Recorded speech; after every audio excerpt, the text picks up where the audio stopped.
Right now, you're warm. You didn't have to hunt for it. You didn't have to build it. The heat just runs. Take all of that away. No house, no heater, no coat, just your bare skin and a winter so cold it could kill you in your sleep before you even woke up. That used to be normal, not for one bad season, for hundreds of thousands of years. Your ancestors lived through real ice ages where temperatures dropped to 40 below zero and ice sheets covered entire continents. We evolved in Africa. Our bodies are built for heat, not cold. We sweat to cool down. We have almost no body hair. Our fingers and toes lose circulation fast in freezing temperatures. A wolf can sleep in snow. A bear can slow its metabolism and sleep for months. We can't do either. By every biological measure, we were the wrong species in the wrong place.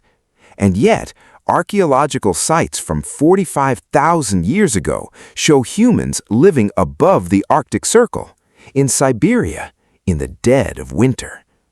So, what gave us the edge? The first answer is obvious, but the archaeology makes it more impressive than you think. We didn't just have fire, we had sophisticated fire.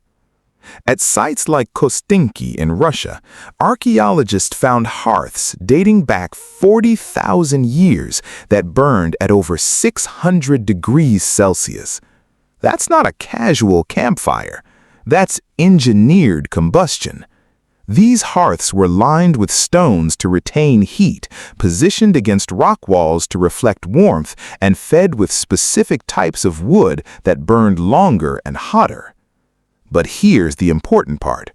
In the deep tundra, wood runs out. There are no forests on frozen plains, so Ice Age humans burned what they had. Archaeologists at mammoth bone sites across Eastern Europe found layers of burned bone and fat mixed with ash.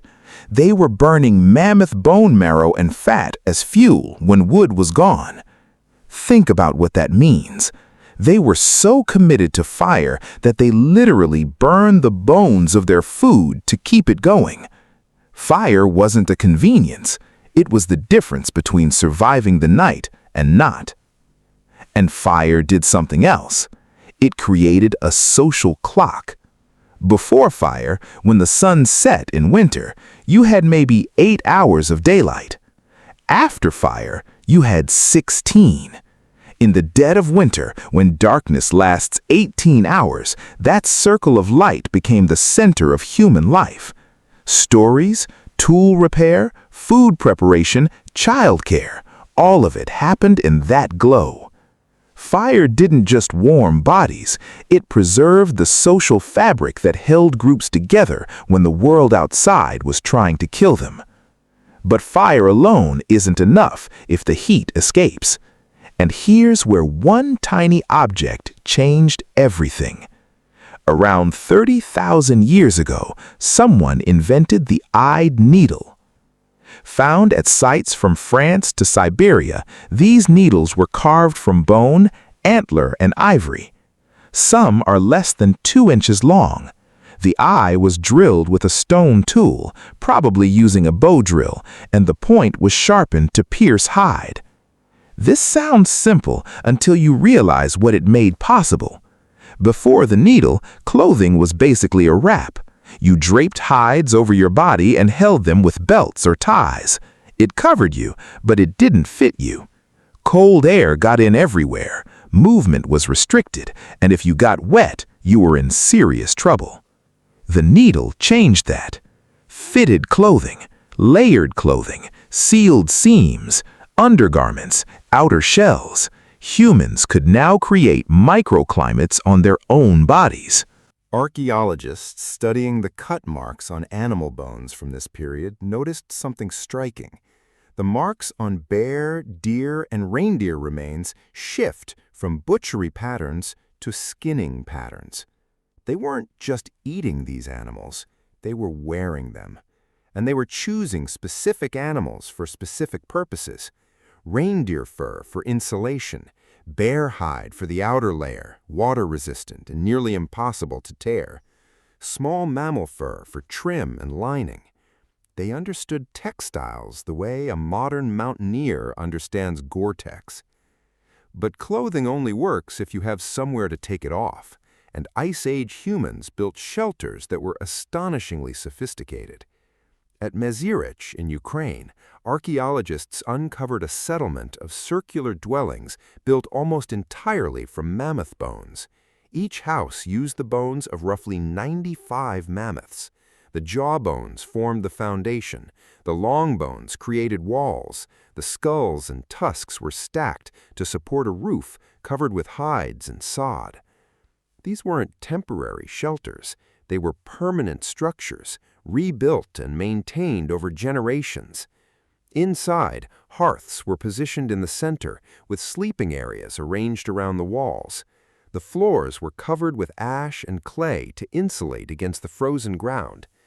But the most clever design feature was the entrance. They weren't just enduring the cold, they were actively managing it. But shelter and clothing only matter if you can eat, and winter creates a food problem that is genuinely terrifying. In warm climates, hunter-gatherers can find something to eat almost any day of the year. In an Ice Age winter, everything is buried under snow. Animals migrate or hibernate, plants are dead or dormant, rivers freeze. For weeks and months at a time, the landscape becomes a freezer with nothing in it. So how did they not starve? The answer is preparation and a level of food storage that most people don't associate with ancient humans. At Ice Age sites across Europe, archaeologists found pits dug into the permafrost and lined with stones and hides. These were natural freezers. Meat from large kills, mammoths, bison, reindeer, was stored in these pits, where the frozen ground kept it preserved for months. But here's the more surprising evidence. At some sites, bones show signs of being cached in frozen lakes and ponds. Humans were using the landscape itself as a refrigerator, submerging food in water that would freeze and protect it from scavengers. And they weren't just storing meat. At Ohalo II in Israel, a site dating back 23,000 years, archaeologists found evidence of wild grain being gathered and stored in quantity.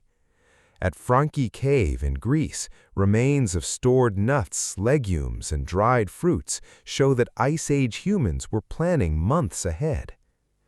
This is the part that challenges the stereotype. We picture ancient humans as living moment to moment, hand to mouth. The evidence says otherwise. They were strategists. They understood seasons, scarcity, and surplus. They prepared for winter, the way a farmer prepares for a dry season, because to them, winter was the dry season, and it lasted half the year. But here's the truth.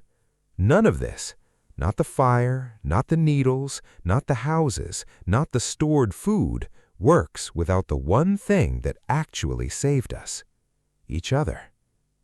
At Dmanisi in Georgia, archaeologists found a skull belonging to an individual who had lived for years without teeth. At Shanidar Cave in Iraq, a Neanderthal skeleton showed severe disabilities, arthritis, blindness in one eye, a withered arm, and yet had lived to roughly 40 years old. These people could not hunt, they could not gather, they could not have survived alone. Someone fed them, someone kept them warm, someone carried them when the group moved. In winter, this social contract becomes literal. A fire shared between 6 people burns the same amount of wood as a fire for one, but warms 6 times the body mass. Food stored by the group feeds everyone, including those too young, too old, or too injured to contribute directly. Knowledge of shelter building, clothing repair, and food preservation is passed from one generation to the next because the group survives as a unit or not at all. Anthropologist James Sussman documented that among modern hunter-gatherers, food sharing isn't charity, it's infrastructure. The Juhuansi of the Kalahari have a saying, "I store meat in the stomach of my brother." In an Ice Age winter, that principle wasn't metaphorical, it was physics. Your heat plus my heat plus the fire equals survival. Your memory of how to build a cold trap doorway plus my skill at sewing bear hide equals a shelter that works. Their survival wasn't individual, it was networked. So here's what I want you to understand. You are not separate from this. The reason you feel sleepy when it's dark for too long, that's your biology remembering. The reason you crave fatty foods in winter, your ancestors needed those calories to maintain body temperature. The reason you feel an almost primal comfort sitting by a fire, for 2 million years, fire meant you would see the morning. Even your social instincts, gathering with family, sharing food, telling stories in warm rooms while the world outside is cold, these are not modern inventions. They are Ice Age survival strategies, hardwired into the oldest parts of your brain. If you've ever wondered why you crave heavy food in winter, or why sitting by a fire feels so deeply comforting, the answer is written in your DNA. For hundreds of thousands of years, winter meant death, and fire and clothing and shelter and each other meant survival. They didn't survive because they were stronger than the cold. They survived because they were smarter than it, because they worked together, because they planned ahead, because they never stopped being human, even when the world tried to freeze that humanity out. You're the proof that it worked.